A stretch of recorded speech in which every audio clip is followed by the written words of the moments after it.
8월 16일 오늘의 말씀은 레위기 25장 39절에서 55절입니다. 너와 함께 있는 네 형제가 가난하게 되어 네게 몸이 팔리거든 너는 그를 종으로 부리지 말고 품꾼이나 동거인과 같이 함께 있게 하여 희년까지 너를 섬기게 하라. 그때에는 그와 그의 자녀가 함께 내게서 떠나 그의 가족과 그의 조상의 기업으로 돌아가게 하라. 그들은 내가 애굽 땅에서 인도하여 낸 내 종들이니 종으로 팔지 말 것이라. 너는 그를 엄하게 부리지 말고 내 하나님을 경외하라. 네 종은 남녀를 막론하고 네 사방 이방인 중에서 취할지니 남녀 종은 이런 자 중에서 사올 것이며 또 너희 중에 거류하는 동거인들의 자녀 중에서도 너희가 사올 수 있고 또 그들이 너희와 함께 있어서 너희 땅에서 가정을 이룬 자들 중에서도 그리 할 수 있은즉 그들이 너희의 소유가 될지니라. 너희는 그들을 너희 후손에게 기업으로 주어 소유가 되게 할 것이라. 이방인 중에서는 너희가 영원한 종을 삼으려니와 너희 동족 이스라엘 자손은 너희가 피차 엄하게 부리지 말지니라.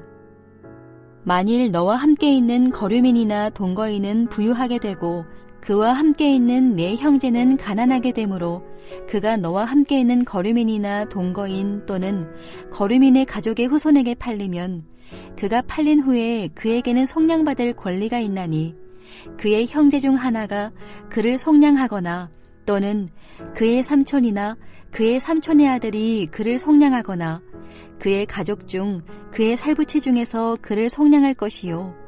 그가 부유하게 되면 스스로 속량하되 자기 몸이 팔린 해로부터 희년까지를 그 산자와 계산하여 그 연수를 따라서 그 몸의 값을 정할 때에 그 사람을 섬긴 날을 그 사람에게 고용된 날로 여길 것이라.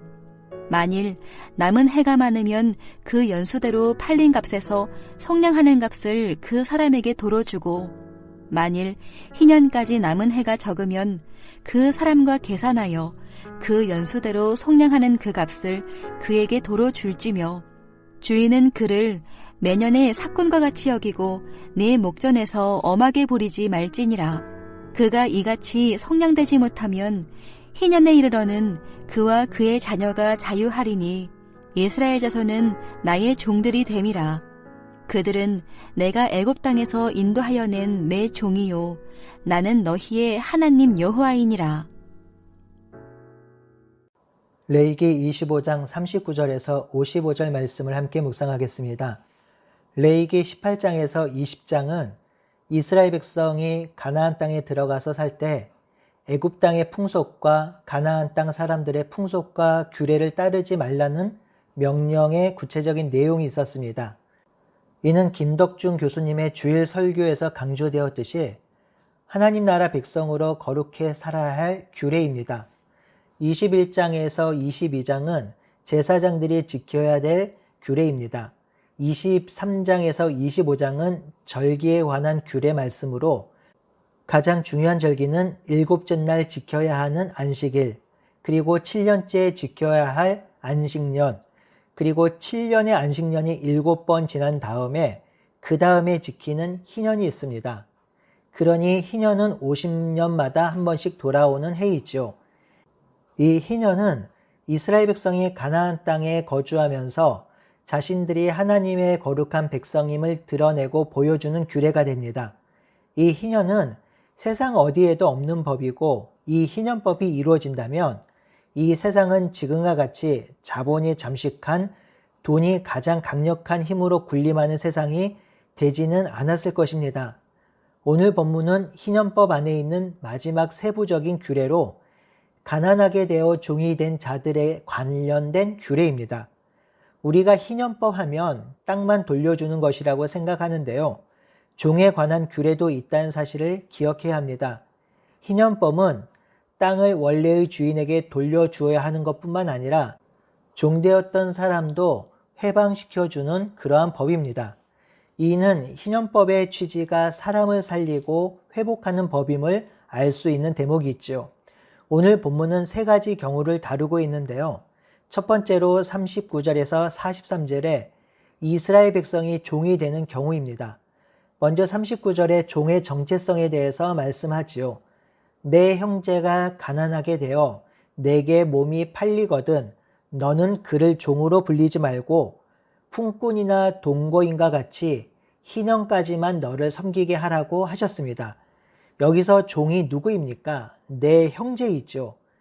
이스라엘 백성의 종과 세상 나라의 종이 여기서 다릅니다.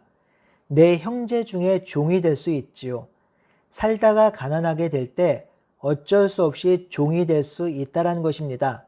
그러니 이스라엘 백성은 종으로 태어나지 않습니다. 종이 대물림되지 않습니다. 다만 형제 중에 가난하게 된 사람이 잠시 일정 기간만 종으로 살게 되는 것이죠. 정확히 희년이 선포될 때까지만입니다. 그러니 이 종은 함부로 대하거나 학대하거나 엄하게 다스려서는 안 됩니다. 이렇게 형제를 종으로 데리고 있다가 희년이 되면 종이 되었던 형제를 그와 그 가족을 함께 떠나 보내야 합니다. 그의 가족과 그의 조상의 기업으로 돌려보내야 합니다. 이것이 희년법이지요. 이렇게 해야 하는 이유가 무엇인가요? 또한 이렇게 할 수 있는 근원적 동기가 어디서 나올까요? 바로 42절입니다. 그들을 하나님께서 애굽 땅에서 인도하여 낸 종이니 종으로 팔지 말고 엄하게 다스리지 말라고 합니다. 형제 중에 가난하게 되어 종이 된 자는 실제적으로 지금 다스리고 있는 주인이 진짜 주인이 아닙니다. 진짜 주인은 바로 하나님이죠. 하나님께서 이스라엘 백성 전체의 주인이며 이스라엘의 왕이십니다. 이것이 이스라엘 백성의 정체성이지요. 이스라엘 백성은 하나님이 왕이신 나라의 백성입니다. 그러니 이 백성은 모두 하나님의 소유이며 하나님의 것입니다. 이에 따라 그 어느 누구도 이스라엘 백성을 함부로 대할 수 없고 학대할 수 없고 엄하게 대할 수 없습니다. 두 번째는 44절에서 46절로 이방인이 종으로 팔린 경우에 관한 규례입니다. 종은 이방인 중에서 취할 수 있습니다. 이방인 종인 경우 희년이 되어도 돌려보내지 않아도 됩니다. 이방인 종인 경우 사올 수도 있고 가정을 이룬 가정도 종으로 부릴 수 있습니다. 이방인 종은 이스라엘의 소유가 될 수 있습니다. 이렇게 할 수 있는 이유는 이방인은 하나님의 종이 아니기 때문입니다. 마지막 세 번째는 47절에서 53절에 이스라엘 백성이 거류민이나 동거인에게 팔릴 때의 규례입니다. 이스라엘 백성과 함께 있는 거류민이나 동거인이 부유하게 되고 이스라엘 백성의 형제 가운데 가난한 형제가 있어서 거류민이나 동거인에게 종으로 팔리게 되는 경우가 있다는 것이죠. 이는 참으로 안타까운 일입니다. 이스라엘 백성이 가난하게 될 때 이자를 받지 않아야 하고 밭에 이삭도 남겨두어야 하는 등 여러 가지 규례로 가난하게 된 형제를 종으로 팔리지 않게 도와야 하지요. 그런 노력에도 불구하고 이스라엘 백성에게 종이 되는 경우도 생기고 오늘 본문처럼 거류민이나 동거인에게 종으로 팔리는 경우도 생길 수 있습니다. 이렇게 종으로 팔릴 경우 종으로 팔리게 된 형제는 언제든지 속량받을 수 있습니다. 이러한 규례는 룻기서에 나오지요. 종으로 팔린 사람을 속량할 수 있는 첫 번째 사람은 그의 형제 중에 한 사람입니다. 이 형제가 없으면 두 번째로 49절에 있는 바와 같이 그의 삼촌이나 그의 삼촌의 아들입니다. 이 사람도 없으면 그 다음엔 가까운 친족이 되지요. 이렇게 형제나 친족이 그 형제를 속량할 수 있습니다. 물론 종되었던 자가 다시 부유하게 되면 스스로 속량받을 수 있습니다. 50절에서 52절은 속량받을 때 내야 하는 속량 금액을 말합니다. 속량 금액의 기준은 희년입니다. 희년을 기준으로 역으로 계산해서 희년이 30년 남았으면 30년치의 속량 금액을 내야 하며 5년이 남았다면 5년치의 속량 금액을 내야 합니다. 만약 형제나 친족 중에서 속량할 자가 없으면 종이 된 사람은 희년 때까지 기다려야 합니다. 54절에 보니 희년이 되면 속량 금액 없이 자신의 땅을 돌려받고 신분도 자유인이 됩니다. 종이 된 사람뿐만 아니라 종의 자녀도 모두 자유인이 됩니다. 53절은 주인에 관한 규례이 있지요. 주인은 그 종을 싹군과 같이 여기고 내 목전에서 엄하게 부리지 말라고 합니다. 싹군은 돈을 받고 일하는 노동자의 의미입니다. 신약에서 싹군이 부정적인 이미지로 보이기 때문에 싹군의 이미지가 좋지 못한데요. 싹군은 싹을 받고 일하는 사람, 돈을 받고 일하는 사람입니다. 그러니 이스라엘 백성이 가난하게 되어 종이 되었을 때 종처럼 부리지 말고 정당하게 돈을 받고 일하는 자로 여기라는 것이죠. 그렇게 되면 엄히 부릴 수가 없습니다. 주인 마음대로 원하는 대로 부릴 수가 없는 것이지요. 하나님은 이 규례를 적용하는 신학적 원리를 55절에 또다시 말씀합니다. 이 말씀은 42절에도 말씀하셨고 이와 같은 신학적 원리를 38절에도 말씀하셨습니다. 이스라엘 백성은 자신들이 애굽에서 종되었을 때에 하나님의 긍휼과 사랑으로 종에서 하나님 나라 백성 된 것을 기억해야 합니다. 애굽 왕 바로의 종에서 속량되어 하나님의 종으로 해방된 것을 기억해야 합니다. 하나님의 백성 거룩한 나라가 된 것을 잊어서는 안 되겠지요. 그러니 그에 걸맞게 살아야 하는 것입니다. 이 희년법은 두 가지 관점에서 적용할 수 있는데요.